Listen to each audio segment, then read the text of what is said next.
In today's real estate market, it can be really difficult to move into a new home, before selling your existing home. A lot of people are stuck, basically, because the only other thing you can do is move twice. My name is Forth Hoyt, and I'm a realtor in Sacramento since 2001. The first few years I was with two separate RE/MAX Gold teams in Granite Bay, and I opened my own office with Folsom Keller Williams in 2005, and I've been with that brokerage ever since. My office now is right here close to my home in Cool, but I'm still part of that Folsom office. So I've been full circle, if you will, as far as real estate markets go. We've been through fast markets and slow markets and distressed property markets, and so there's not much that can be thrown at me that I haven't seen before. So what I want to talk about today are contingent offers, and as things are kind of slowing down, the contingent offers are coming back. Contingent offers are kind of a misnomer because all real estate offers have built-in contingencies. They're almost like boilerplate,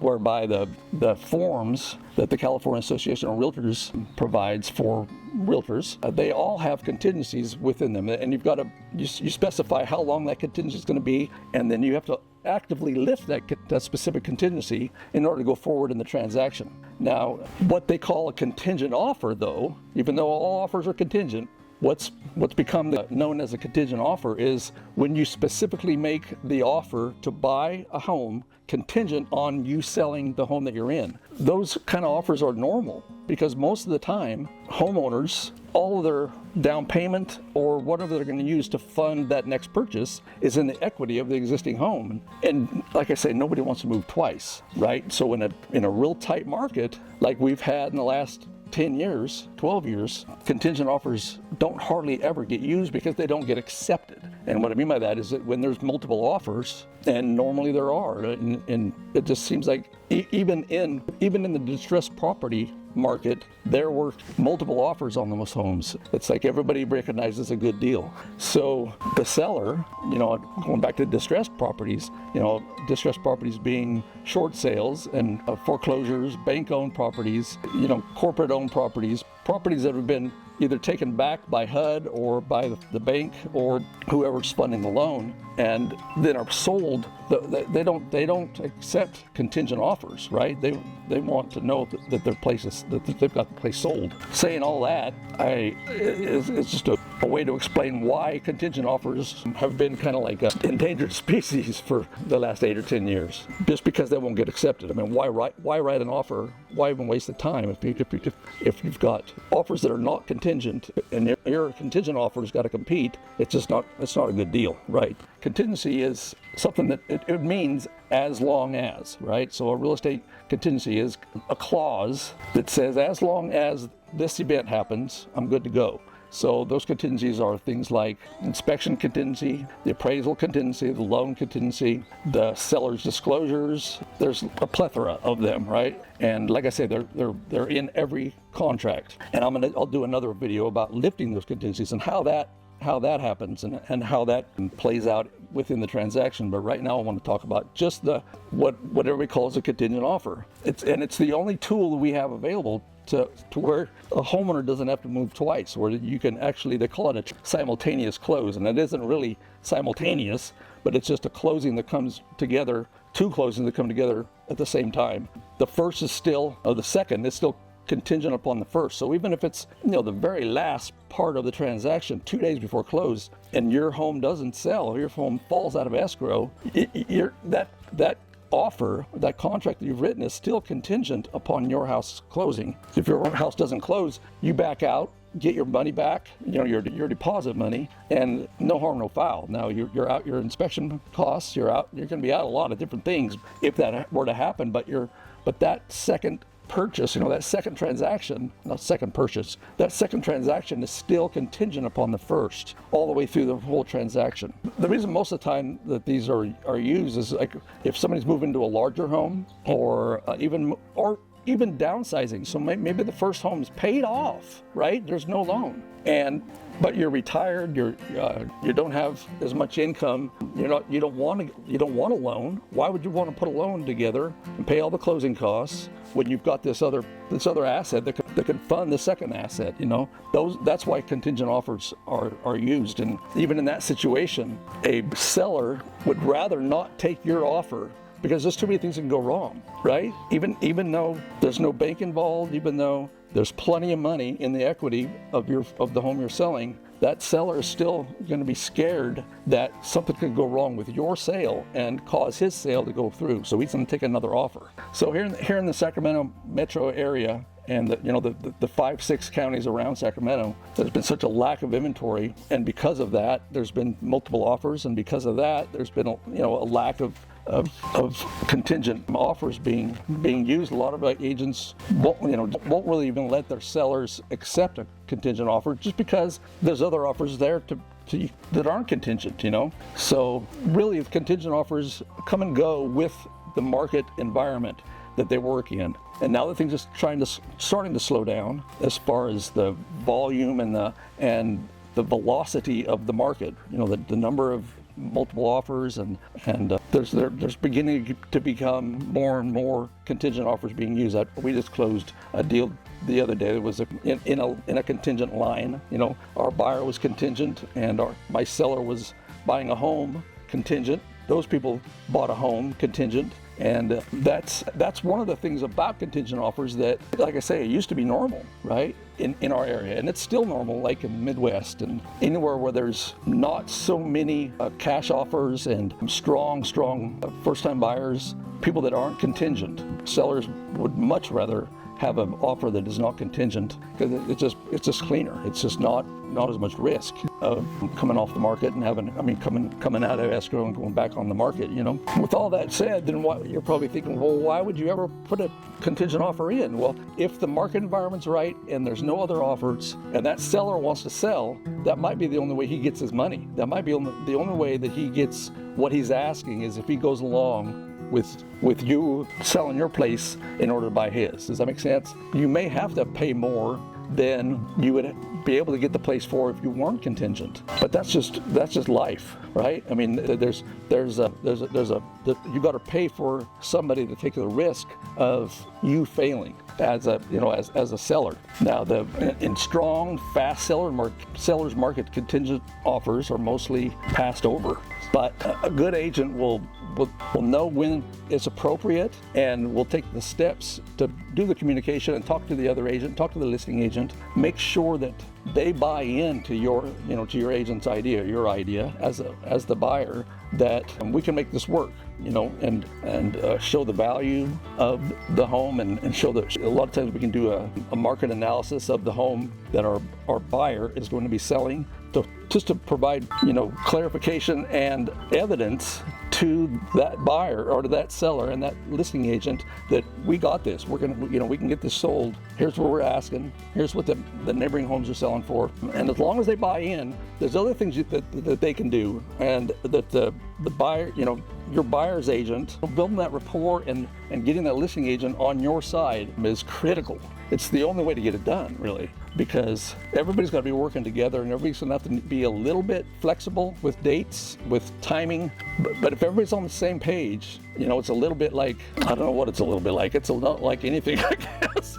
I was going to try to put it together with an animal, training an animal kind of thing, but it's really not. It's more about communication and being totally open and almost humble and sincere, and leaving those lines of communication wide open. There's things you can do to make a contingent offer stronger as you're putting it in, and through the communication and understanding the seller's needs and their goals and their time frames and their timing and the things they're going through, you can write an offer that provides for some of the things, and makes your offer more palatable than perhaps a non-contingent offer even. But you never know that without asking, and sometimes, many times, it's just not going to work.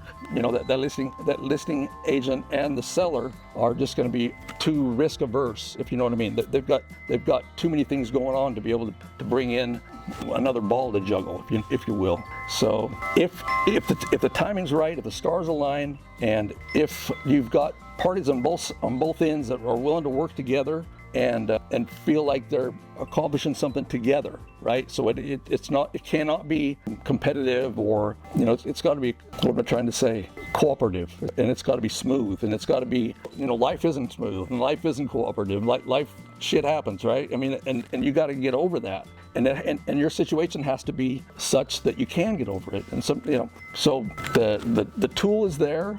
And if you understand the tool, and if your agent understands the tool, you'll know whether it's appropriate or not, either by first glance or when you do the research and do the communication with the listing agent and you gather the information and you can look and see what's going on, you know whether or not it's going to work. Contingent offers have been around forever. Anytime there's a homeowner moving to another house, you don't want to move twice. You don't want to have to go find a rental. 9 times out, probably more than that, 95 times out of 100, that purchase is going to be funded by either the down payment or the entire purchase by the equity in the first home, in the home that you're selling. So and in fact, another way to look at our lack of inventory the last 10 years is because, the lack of inventory has caused even more lack of inventory because people don't want to move twice. They don't want to put their house on the market and then have it sell and then they can't find another house, right? And so then what do? So then you either back out of back out of the purchase, and then you've got mad buyers that could hold your feet to the fire. Who knows? It's like I say, that's part of it's a chicken. Which came first, the chicken or the egg thing? Was it the lack of inventory is the chicken, and the too many buyers is the egg? So in order to use this tool that we have, the only tool available to go from one home to the other, using the equity in home one to fund the purchase of home two without moving twice. And if there's other offers, you're probably not going to get picked. You're just probably not. Although that doesn't mean don't try, because if your agent will make the phone call and do the preliminary work and understand what is it that the sellers need, what are their goals, what are they trying to accomplish, maybe you might be able to slide in there and help them reach their goals, and they'll come along, they'll buy into helping you out by giving you a chance to get your home sold, But it has everything to do with the market environment. There's a couple of data points, one being time on the market and the other one being months of inventory. And months of inventory is just a number that's derived by, you take the amount of homes that are on the market now and divide it by the sales rate of the last few months. For instance, if there's 50 homes on the market and the sales rate is 10 homes a month have been selling, then you've got 5 months of inventory now. And that's in doing that math, you got to pretend that no other homes are going to be listed, right? And you look at the number of homes that are active and the homes that are pending, both. Now, because it's kind of that built in. The last 30 days, those homes are going to all be in escrow, but they're still going to be part of the 5 months. So a normal market is in California is 3 to 6 months of inventory is what we consider a balanced market. It's been a long time since we've had one like that. Nationally, they say 6 months, and we always shorten over California because we're different. We're kind of an outlier. It's like a different country here compared to the Midwest. Even just the flyover states, we'll call them, right? It's just a different animal. And when there's 3 to 6 months of inventory and it's a normal market, you can get contingent offers accepted. When I first started real estate in 2001, the first 2 or 3 years there was lots of contingent offers, lots and lots. Then when the mortgage meltdown and the Great Recession started and became a distressed market, they call it, and we went to a place where there weren't any contingent offers. There were very few. They're like probably 50% of the homes, and in fact more than 50%, for a couple of years, more than 50% of the homes were distressed. And that means that they would not take a contingent offer. You're just wasting your time. So that means that only the other half of the market, or the other third of the market, you might be able to get a contingent offer, but those homes had so much demand from other buyers that had either enough cash or could qualify for a loan. So part the problem with contingent offers, and part of the problem with buying a home while you are selling one, is you've got to be able to qualify for both mortgages. You've got to be able to qualify for both of those homes long term. They won't, if you tell the bank, well, I'm selling this one in a couple of weeks, they don't really care. On paper, you've got to have enough income that you can service both of those loans long term. And so you just don't qualify for a second home. The only way you can buy the second home is if you sell the first home. And like I say, that's been part of the problem with our lack of inventory, is because people are tied into their first home and they don't want to move twice. The other thing that we're fighting against is that there's so many people that have 2 and 3% interest on their mortgages, and if they bought another house, they're going to be paying 5 and 6% interest. And why would you do that, right? I mean, unless you absolutely got to move, you're not going to. And that's all. To say all that is that it all kind of fits together, where the market is what it is because the market is what it is. It's kind of hard to explain, but if you follow along, it's been challenging. It's not going to get any better but rates are coming down, and if they continue, the contingent offer, it felt like it was going to come back, and it might not be coming back. Who knows, But whether it comes back or not, the contingent offer is the only tool you can use to not move twice. So one of the things in choosing your buyer's agent is finding somebody that feels comfortable and has a good track record with contingent offers. Because if you need one, if you've got to use one, you got to have somebody that knows how to use it, right? And has had experience using it, and has the skill set to get it done for you. It always comes down to the market. So some of us call it the market of the moment. Every market is always changing, and the only thing that's constant is what's happening today, because it might not be happening tomorrow, and it probably wasn't happening yesterday. So the biggest part of a contingent offer is finding out if the situation with both parties are congruent, such that it's applicable. The contingent offer is the right tool for the job, and you've got a high probability of success. The only way you can know that is by doing the research and asking the questions and communicating with the other side, and then going into it being willing to stay transparent and stay engaged, stay in communication. The worst part of any time you're in a transaction like that, the worst part is the not knowing. If you know there's an issue, then you can be helping to work on it, and helping to think it out and helping to provide solutions to it. But if there's no communication, and that's part of just being a successful agent, is being able to, be sincere, be honest, be open, be transparent, and doing all that while you're still protecting your client, and you're still got the maintaining an edge of competitiveness while you're working along with everybody else involved, if that makes sense. So in another video, I will explain days in the market, months of inventory, sales rate, sales velocity, what they all are, how they're all connected, how they all attribute to a market environment, and reading that market and knowing what things are going to be appropriate or not. So if you've got other questions on contingent offers, or if you know you need a contingent offer in order to make the move that you want to make, get a hold of me. Let's talk. I'd love to help, and I'll be straight with you and let you know whether or not it's doable. Like I said, get a hold of me. I'd love to help.